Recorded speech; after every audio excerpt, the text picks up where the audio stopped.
Hello PMI, this is your 401k plan review. This is me, and yeah, things haven't improved since that picture was taken. Our agenda today is why should you save for retirement, a little peek about the future. It's a great deal for you, of course, and investing made simple, and like I said, I'll try to keep this short. First thing, this is basically your plan. We're going to go into this in a little more depth, but you can pause the video if you want to read this data. Basically, it's a safe harbor plan. First slide. In 1935, life expectancy was 61.7 years, and Social Security payments began at 62. That's kind of a stacked deck right there. In 2014, life expectancy has gone up quite a bit, 78.8 years, almost 79 years. And Social Security begins payments at 62. You can begin your payments at 62. They usually call full retirement at age 67. And of course, you can postpone it until about age 70. So I just want to say that, you know, between these numbers, the gap is narrowing, which is probably a good thing. Well, unless you're a woman. The gap between men and women is narrowing now in terms of life expectancy. This is pretty dramatic. People fall short of retirement income needs at age 62. Remember, if you take your Social Security at age 62, you get a lower payment than if you wait until your full retirement age of age 67. So 74% of the people fall short on retirement needs. And then people at age 67, 47% fall short. So that's a pretty dramatic number right there. There's great news, free money and tax deductions, okay? So your plan, you can contribute up to $18,000 a year in 2017 if you are under 50. Then if you're 50 or older, you get this catch-up thing of $6,000. And so you can actually put in as much as $24,000 a year. And if you're in a traditional 401k versus a Roth 401k, you get that tax deduction. So it's pre-tax contributions in a traditional IRA. In a Roth IRA or 401k, it would be after-tax contributions. If you want to know the difference between Roth and traditional, you can Google it. It's always good to do that. Or you can certainly call me, and we'll discuss all kinds of stuff if you want about how to save, how much you need to save, all those kind of things. So you have free money. What do we mean by that? Well, Mike and Robert actually give you guys an excellent plan. It's kind of unusual in today's economic climate, but they're providing, I think, probably one of the best plans out there. You get a safe harbor matching contribution that's equal to 100% of the first 3% that you contribute of your salary or your compensation, and then on 4 and 5% you get a 50% match. So that's free money, and I don't care who you are, free money is hard to beat in any investment. Okay, compound interest. Now we're going to talk a little bit about why you need to do this, and it's better to do it today than tomorrow.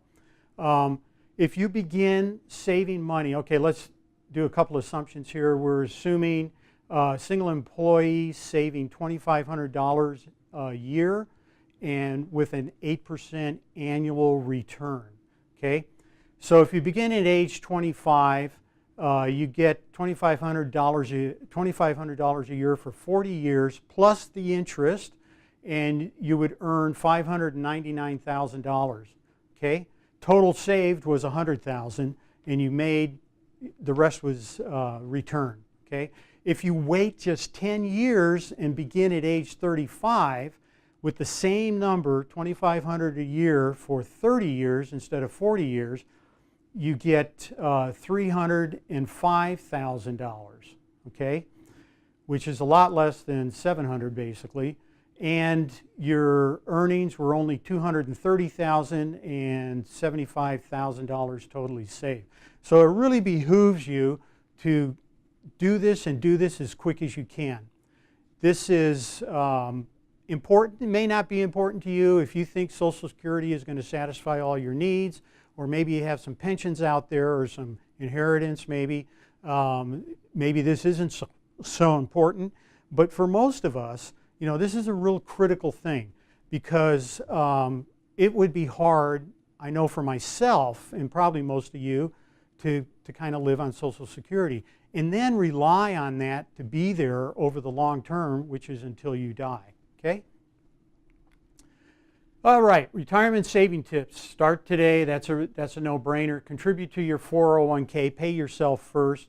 Pay off debt. That's really important in this process.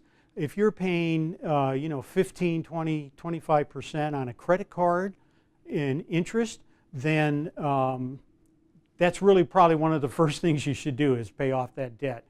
And then once you start paying yourself, if you do it like automatic deductions, you know, out of your check every pay period, you don't even know that money's not there. So it kind of automatically helps you budget, you know, to what's left over after you make your savings. Okay? Okay, what does it take? This is pretty simple. What will it take to save $3,000 each year? $250 a month. Now, but with a tax saving, now this assumes that you're at a marginal tax rate of 25%. Now, some states, believe it or not, actually charge taxes on people's income, personal income. You happen to be one of the 7 that don't, so maybe your marginal tax rate isn't 25%, so adjust it accordingly. But so what we're saying here, in order to save $250 a month and a 25% tax rate, it would actually be like $188 out of your pocket, or $6.16 a day. Now, there's a caveat here. This is actually for 30.5 days a month. You don't get the weekends off on this program. So you want to make sure that this is not much, and you can see how easy it could be to save a good amount of money. Okay? It's always good to review, do an annual checkup. I am your investment advisor on this plan. So I'm the guy that if you have questions about how much do I need to save, you know, the basic issues with investing, okay? We can even do a financial plan for you, those kind of things. Give me a call, and my contact information will be a little later here. But you may want to do things like this. You might want to change beneficiaries for whatever reason, I don't know. Consolidate assets. You can roll old 401ks into your current plan. Those kind of things. If you want to do any of that, and if you have any questions about it, certainly give me a call. Okay, let's look at this. The reason we have this slide up here is because you need to start thinking of this as long-term investing. And you know, maybe some of you are out there going, "Whoa, Brad, you know, I'm only going to be working for another 10 years." But the truth is that this money has to last as long as you. So we are definitely all long-term investors. Okay, even if you're 65, you know, and you live to 75, that's 10 years right there. So you need to start thinking long-term. These short-term events in the market don't really matter when we're long-term investors. And in fact, look at this. Let me talk a little bit about this one.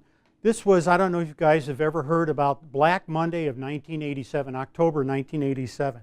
And this was, even to date, the record stands, the largest single-day drop in the market, which was 22%, okay, in one day. Now that is a wicked, scary event.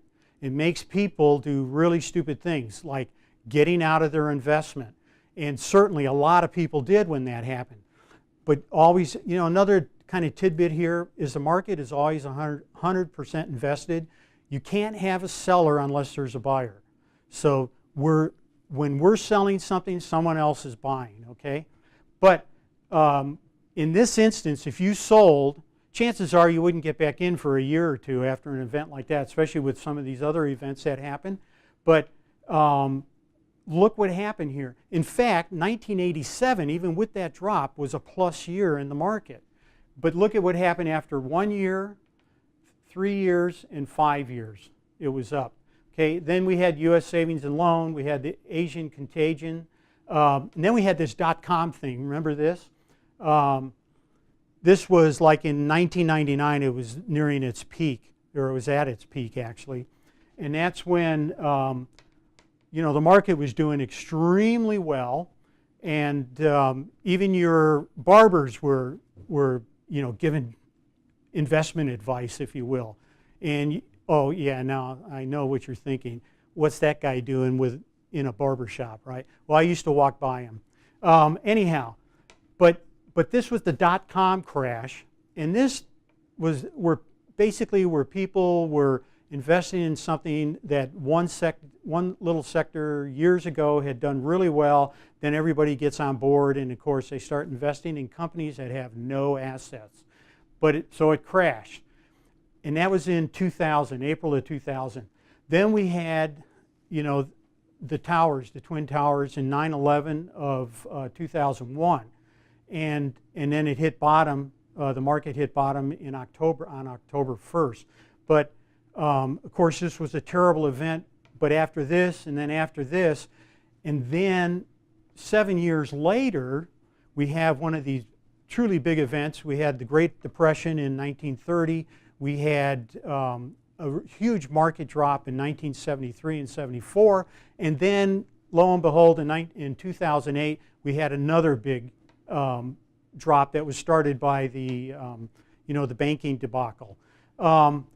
All of these events, if you look at the green lines, no matter how bad they are, the market recovers. Okay, so we're long-term investors. Even a 10-year period here with 3 really bad events, and the market does fine, long as you stay with the program. Okay, investment options. We have built somewhat a simple platform for you, and here's what it looks like. This is the risk line. This is riskier out here than it is over here. This is the return line. This is lower return, higher return. This is what the S&P 500 looks like on this chart. This is the risk, standard deviation, and the return. Okay, and this is over a 50-year period. We also have 88-year period, 89-year period, if you want to look at that on our website. The way we've established these portfolios is that the farther out you come on the risk level, you're rewarded by the higher return. What we're not telling you in this chart is that it's a rougher ride.